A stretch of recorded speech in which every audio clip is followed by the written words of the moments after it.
Before Europe explored the world, East Africa was already global. The Indian Ocean was a superhighway. East Africa traded with Arabia, India, and China. Africa was global. Imagine a dark ocean at dawn, a single sail catching the first light.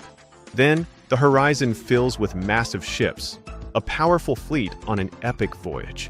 This was the Maritime Silk Road, connecting China, India, Arabia, and East Africa for centuries. Led by Admiral Zheng He, these voyages brought Chinese goods to thriving East African ports. In return, East Africa offered ivory, gold, and exotic animals, like giraffes, prized in the Chinese court. The Swahili city-states, with their distinctive stone architecture, were crucial intermediaries in this trade.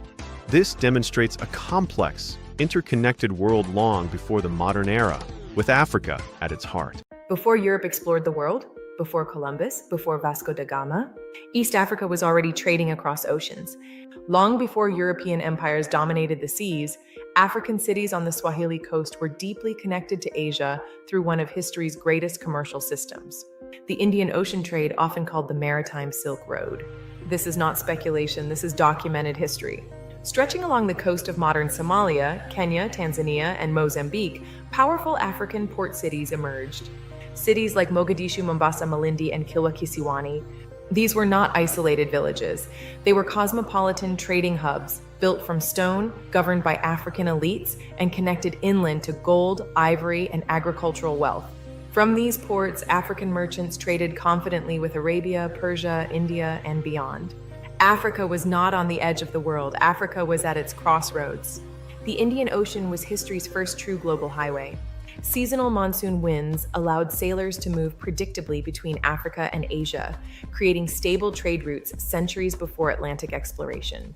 This network moved gold and ivory from Africa, spices from Southeast Asia, textiles from India, and luxury goods from China.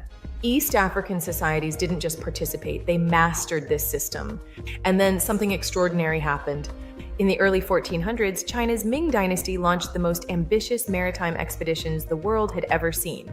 At their head stood a powerful admiral, Zheng He. Between 1405 and 1433, Zheng He led massive treasure voyages across Southeast Asia, India, Arabia, and toward East Africa. These were not small fleets. Some accounts describe hundreds of ships and tens of thousands of people. Europe would not match this scale for centuries. Zheng He's fleet did not arrive as conquerors. They arrived as diplomats, traders, and representatives of Imperial China. And when they reached the Swahili Coast, they encountered African kingdoms powerful enough to negotiate as equals. Including one encounter so astonishing it would leave China in awe. In part 2, we follow Zheng He to East Africa and tell the story of the African gift that shocked an empire. Carved from the tusk of our own herds, polished smooth. This string alone will buy a chest of your finest bowls. The glaze is imperial quality. We can match the value and add silk as... 2 tusks, each 35 ochre, and the cloth at 40 bolts. Agreed. The porcelain jars match the weight of the spice crates? They do. Your silk is fine work. We thank you. Gold measured here. See. Kilwa Kisiwani became one of East Africa's most important medieval trading ports in the Maritime Silk Road's world. Chinese ceramics found in East Africa helped trace the Indian Ocean trade networks. Africa did not just trade goods. Africa shaped imagination and meaning. Today, archaeology confirms what history records. Chinese porcelain, especially blue and white ceramics, has been found across East Africa. These artifacts trace the depth of Indian Ocean trade and show how deeply African ports were connected to global commerce. This wasn't accidental contact. This was systemic, long-term exchange. In the 1400s, Admiral Zheng He led Ming China's treasure voyages, an armada of astonishing scale. In the 1400s, Admiral Zheng He led Ming China's treasure voyages, an armada of astonishing scale.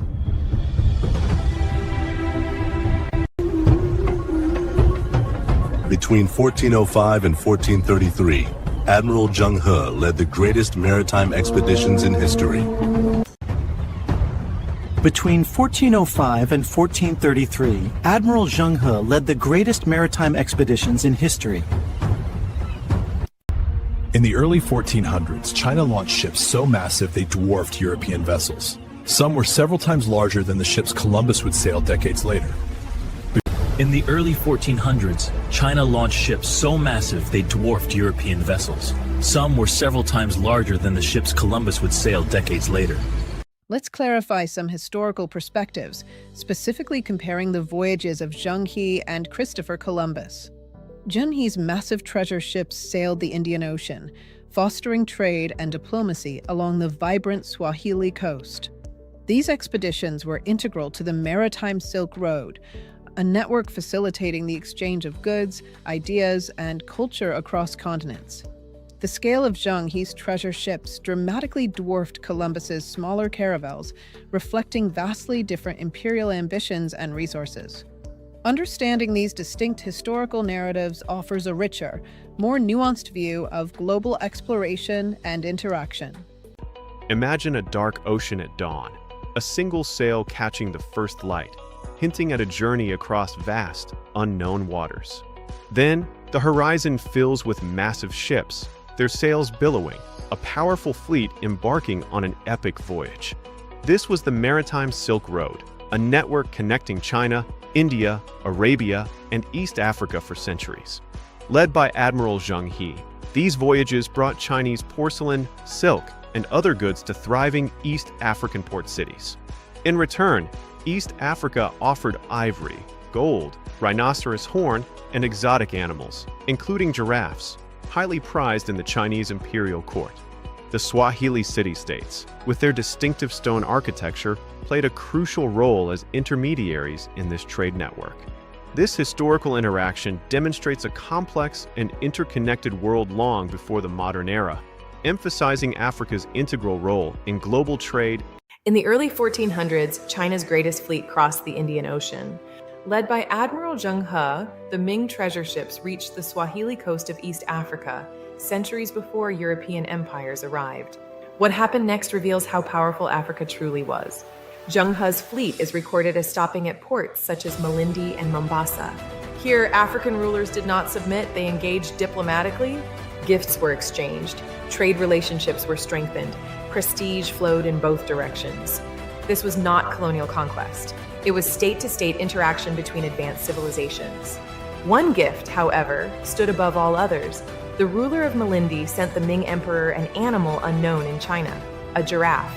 When it arrived at the imperial court, Chinese observers associated it with the qilin, a mythical creature believed to appear only during times of harmony and divine favor. An African animal, reinterpreted as a symbol of heaven's blessing upon China. Let that sink in. Africa did not just trade goods, Africa shaped imagination and meaning. Today, archaeology confirms what history records. Chinese porcelain, especially blue and white ceramics, has been found across East Africa. These artifacts trace the depth of Indian Ocean trade and show how deeply African ports were connected to global commerce. This wasn't accidental contact, this was systemic, long-term exchange.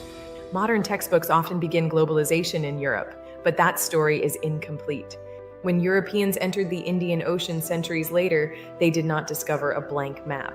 They entered a world already built by Africans, Arabs, Persians, Indians, and Asians. Africa was never waiting to be discovered. This is the real history of the Maritime Silk Road. Africa at the center, Africa as a global power. Lore. Zheng He reached the Swahili coast, stopping at ports like Malindi and Mombasa. When China reached Africa, it didn't colonize. Zheng He's fleet reached the Swahili coast centuries before Europe for diplomacy and trade, not conquest. When China reached Africa, it didn't colonize. Zheng He's fleet reached the Swahili coast centuries before Europe for diplomacy and trade, not conquest. People ask, if China was so advanced, why didn't it try to colonize Africa? Africa wasn't a target. It was a trading partner. The Ming state didn't operate on a settler colonial model. Their priorities were prestige, tribute, and stability, not permanent occupation. Different incentives create different histories. That doesn't mean one side was weak. It means the system was different. Different incentives and cultural priorities shaped different historical paths. In the early 15th century, two distinct approaches to global interaction emerged, shaping history in profound ways.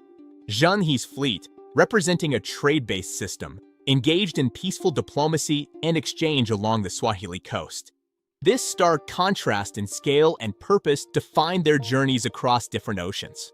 These differing systems inevitably led to vastly different outcomes for the regions they encountered. Understanding this fundamental difference reshapes our perspective on global history. Let's address the question everyone keeps asking. There's no verified historical evidence that Zheng He reached the Americas. And we don't need that claim to tell an important story.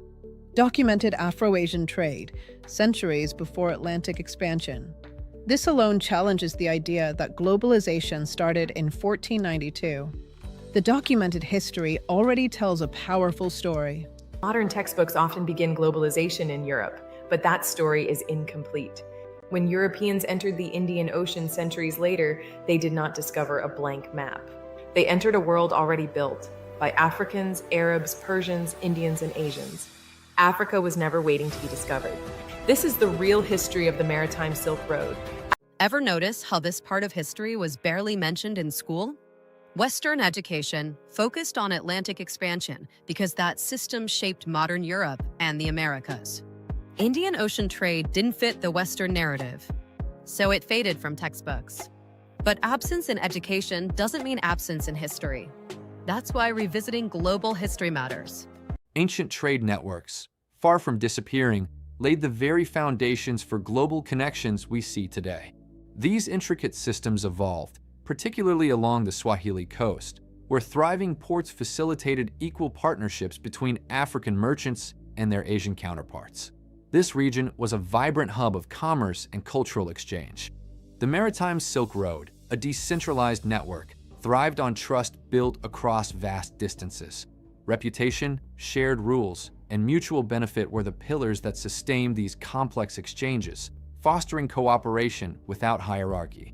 Remarkably, modern global networks address these same fundamental challenges, albeit through different means. The underlying human need for reliable exchange remains constant, connecting us across continents. While the tools and technologies have changed dramatically over centuries, the core human challenge of facilitating trade and building connections endures. It's a testament to our shared history. This series delves into these past systems, exploring how they continue to resonate and connect with the present-day complexities of our interconnected world.